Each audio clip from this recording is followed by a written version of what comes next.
विशेष आहे दोन आरोपी पकडलेले आहेत, एक आरोपी आहे. काय एकंदरीत तपास कशा पद्धतीने होते काय वाटतं आपल्याला? आरोपी फरार जरी असले तरी सरकारला त्यांना पकडावं लागणार आहे. आता आपण सांगितलंच आता की पकडलेत म्हणून 2 सगळेच पकडण्यात येतील. आता मात्र एक काम सरकारकडून होणं, मुख्यमंत्र्यांकडून होणं गरजेचं आहे. या सगळ्या आरोपींची नार्को टेस्ट करणं गरजेची आणि ती सरकारने करायलाच पाहिजे. खंडन इथल्या गुन्ह्यातले सुद्धा आरोपी यांची सुद्धा नार्को टेस्ट व्हायला पाहिजे आणि आता जे पकडलेत यांची पण नार्को टेस्ट व्हायला पाहिजे. कारण याच्यात सरकारनं कसलीही हैगई करता कामा नये. कारण याच्यात खूप मोठं रॅकेट आहे.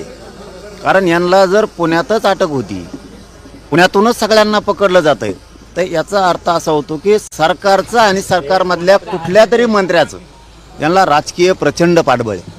त्यामुळे यांची नार्को टेस्ट होणं गरजेचं आहे. यांना कोण सांभाळतं आहे, यांना आत्तापर्यंत कोणी सांभाळलं ते सुद्धा आता अटक करायला सरकारने सुरुवात करायला पाहिजे. कारण एका बांधवाचं, देशमुख बांधवांची क्रूर पद्धतीने हत्या झाली आणि त्यांना आरोपीला सांभाळण्यात यांना मोठे पण वाटतं हे कोण आहेत नेमके, की त्यांना आरोपींना भाकरी खाऊ घालावं वाटतात, आरोपीला सांभाळावं वाटतं, त्यांना आयुष्य आरामाचं जीवन द्यावं वाटतं. आरोपीनं एका कुणाच्या तरी लेकाचा, कोणाच्या तरी लेकीच्या बापाचा निर्घृणपणे खून केला आहे, क्रूर पद्धतीनं हत्या केली, त्यांना तुम्ही सांभाळताय.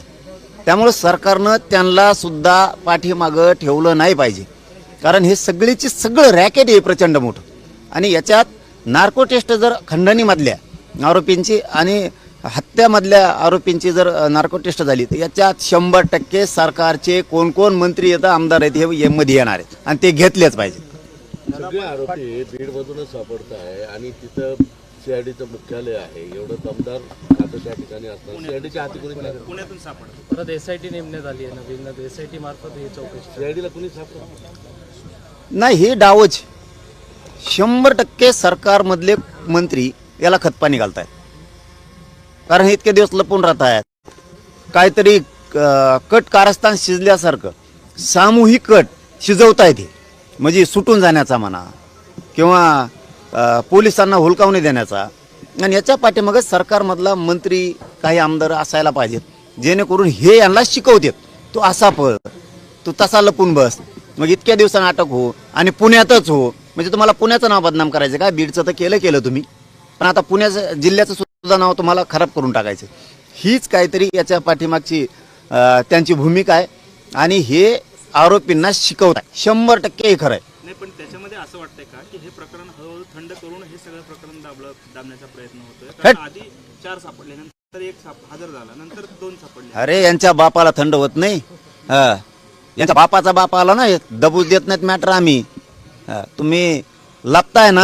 आता बघा, सीआयडीला, SITला आणि पोलीस प्रशासनाला जे चौकशी करतायत ना, यांनी नुसतं ऐकून घेऊ नका.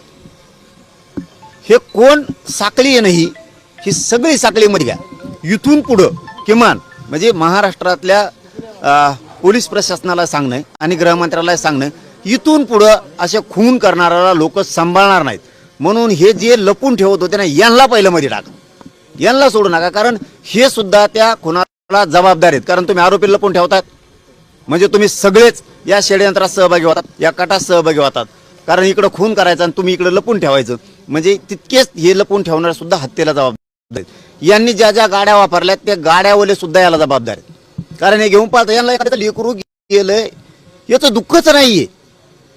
खून करणारा आरोपी कसा घेऊन पळून जायचा आणि त्याला लपून ठेवायचं, त्याला सांभाळायचं, ही भूमिका महाराष्ट्रातल्या या लोकांची चांगली नाहीये. म्हणून यांना धडा शिकणं गरजेचं आहे. दादा, याच्यामध्ये या आरोपींपैकी आणखी एक आरोपी पकडला गेला आहे. ज्या दिवशी किडनॅप झाले संतोष अण्णा, त्यांचं लोकेशन सांगणारा त्यांच्याच गावातला व्यक्ती सुद्धा पोलिसांनी उचललेला आहे. आणखी आरोपींमध्ये वाढ होईल सगळं. हे 50-60 पोत आकडा जाऊ शकतो यांचा. कारण हत्या खंडणीमुळे झाली. याला खंडणीवाला मेन जबाबदार आधी, यांनी ते केलं नसतं म्हणून तिथं त्यांनी खून करायचं सांगितलं. यांचे तसे मोबाईलचे रेकॉर्ड सुद्धा आता पोलीस प्रशासनाकडे आले असतील. कारण हे जे खंडणीमधल्याने खून करायला लावला, खून करणारे या दोघांची मिळून म्हणजे खंडणी आणि हत्या करणारे यांचे नार्कोटिस्ट होणं गरजेचं आहे. कारण याच्यात कोणत्या मंत्र्यानं, कोणत्या आमदारानं, सरकारमधल्या कुठला मंत्री आहे का एखादा दुसरा की यांनी यांना बळ दिले खंडणी मागायला पण आणि खून करायला पण, हे समोर येणं गरजेचं आहे. आणि जितके लोक यांना गाड्यात घेऊन पळालेत, ज्यांनी यांना घरी ठुलंय, ज्यांनी यांना आत्तापर्यंत सांभाळलंय, म्हणजे सांभाळणाऱ्याला दुःखच नव्हतं. तो खूप आनंदी होता का आरोपीला सांभाळतोय म्हणून? कारण तू माहिती का दिली नाही पोलिसाला, ज्याच्या घरी हे होते, ज्या कुठल्या दवाखान्यात हे उपचार घेत होते, यांना पोलिसांना माहितीच द्यावं वाटली नाही का की एक मुलाचा यांनी खून केलाय. ज्यांनी सांभाळत, तुमच्या जर घरातला खून झाला तर मग बाकीच्यांनी असेच आरोपीला पण ठेवायचे की दोन पुढं. म्हणून यांना धडा शिकवणं गरजेचं आहे. मुख्यमंत्र्यांना जाहीरपणानं परभणीतून सांगतो, तुम्हाला हे करावं लागणार. सगळी साखळी जेवढी ती पूर्ण पकडावी लागणार. यांची नार्कोटिस्ट करावीच लागणार आहे.